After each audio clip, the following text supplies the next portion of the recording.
For our first food stop sa Tarlac, pupuntahan natin ang bayan ng Kamiling. Ang Tarlac ay kilalang melting pot of the North kasi may impluensya ito ng iba't ibang mga language family. So, merong mga nag-Ilocano sa Tarlac, merong nagkakapampangan, meron ding mga Pangasinense. At dahil nga merong Ilocano, syempre pati yung mga kultura at pagkain ng mga Ilocano ay na-imbibe din ng mga Tarlakenyo. Ano ba ang pinakasikat na pagkain ng mga Ilocano? Di ba bagnet? Kumusta po? Ang iluluto po natin ay bagnet.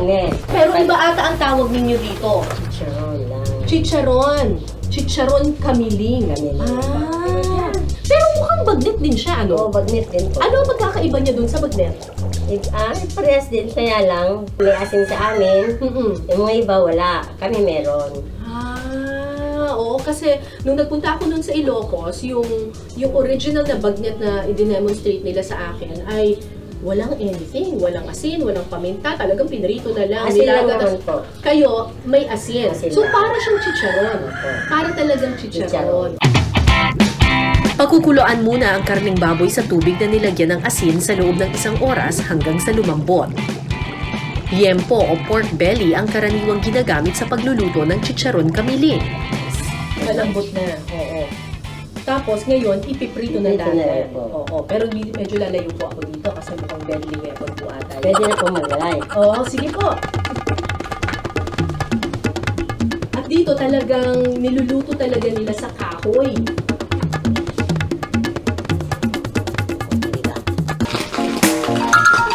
Itong trabaho yun.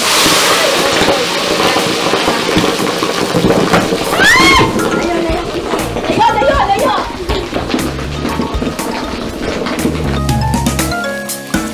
Gano'ng katagal po natin piprituhin ito? Sandali lang po, ma'am. Sandali lang. Salamat.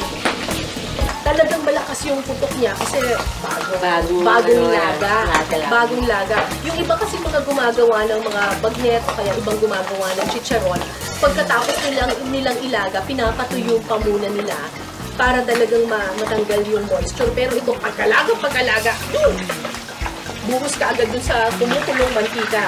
Tapos, meron pa siyang asin, kaya nakakadagdag po yun sa putok-putok.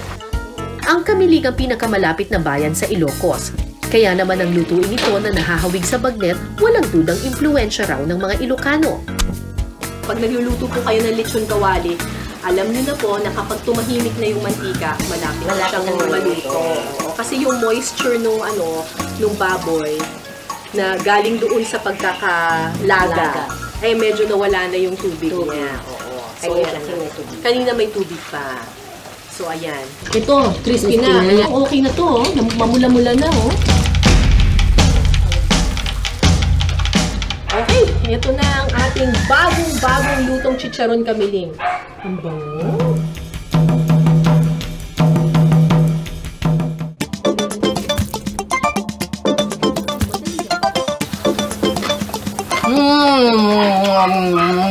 Yun ang perfect na crunchy.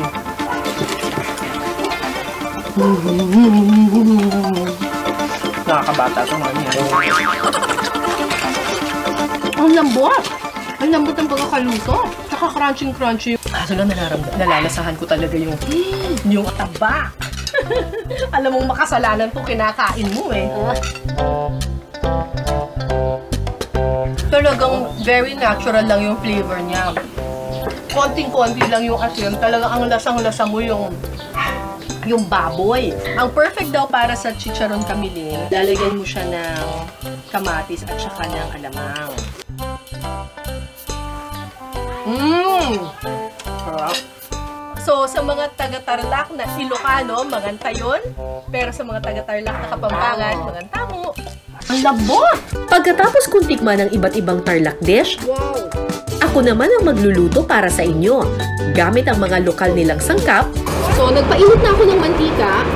Magigisa tayo ngayon ng bawang at saka ng sibuyas. Dahil nandito tayo sa Tarlac, ang gagamitin natin ay chicharong kamiling. Kukuha lang ako ng mga representatives. Representatives talaga.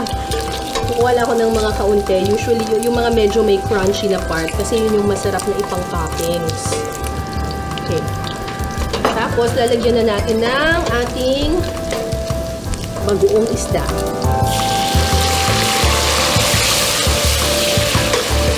At kamatis.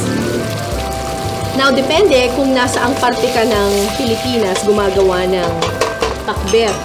Kapag ikaw ay Kapampangan, katulad ko, usually ang ginagamit namin, bagoong alamang.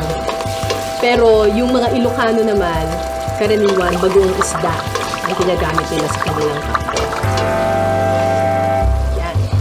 Kailangan hintayin natin na yung kamatis ay talagang lutong-luto na siya, enough para ma-flatten mo siya with the back of your spoon.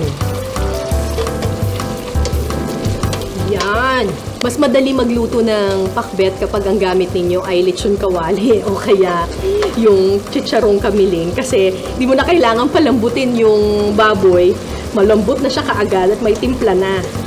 Lagyan na natin ng tubig. Pakuluin lang natin ng kaunti. Tapos maya-maya ilalagay na natin ang gulay. Sarap kaya. Basta kapag nagluluto kayo, laging uunahin ninyo yung pinakamatigas at pinakamahirap maluto. So, in this case, yung kalabasa.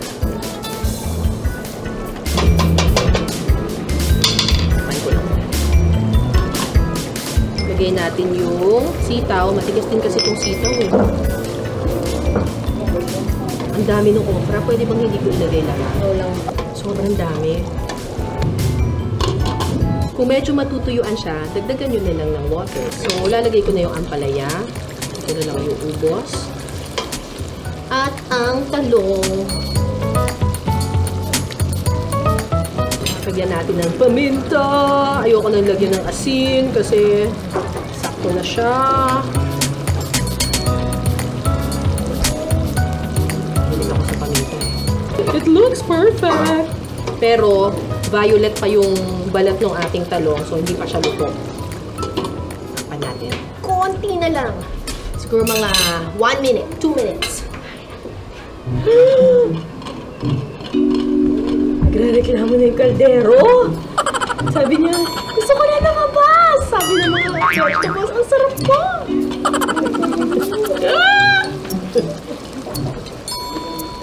Binubola ko lang yung sarili ko. Perfecto, perfecto.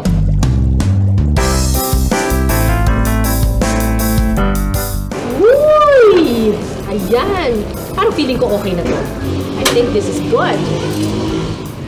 It looks good! Eto pa, hindi pa tayo tapos.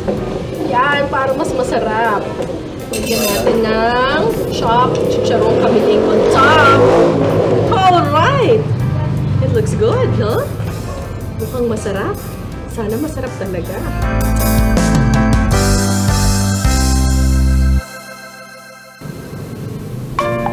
Ay, winner. Uy, ang sarap, promise. Talaga. Kulang ng kanin. Harap? Pwede na ako mag-asawa. Ay, may asawa niya pala ako. Uy, promise ang sarap! Masyado ba akong considered? Sinabi ko masarap? Masarap! Ang panalo dito yung kamiling eh. Panalo dito yung chicharong kamiling. Siya talaga yung nagdala dun sa dish. Panalo siya.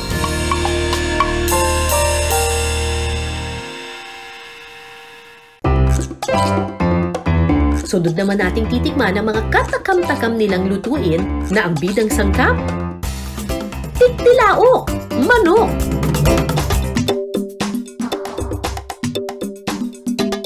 Ilalagay ang gata sa kawali. Sasamahan ito ng bawang, sibuyas, sili, asin at kaunting asukal.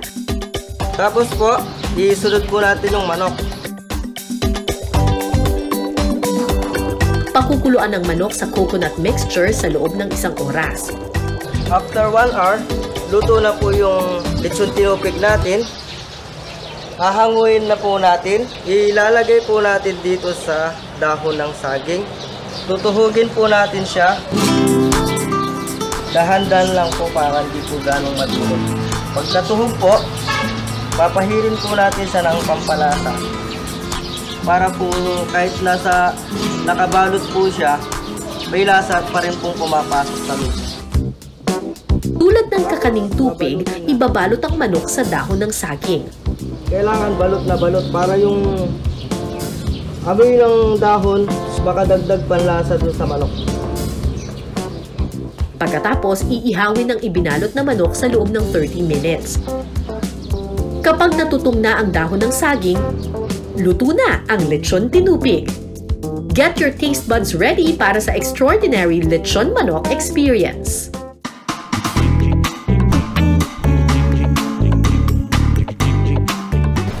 Wow, kakaiba to. Mukha nga talaga siyang tupig, pero manok ang laman. Nihaw na manok or lechon manok. Pero, hindi ko alam kung ang magic ba ay nandoon sa pinakuluan siya sa gata or ang magic nandoon sa binalot siya sa dahon ng saging kaya yung moisture was locked inside. Pero, sarap.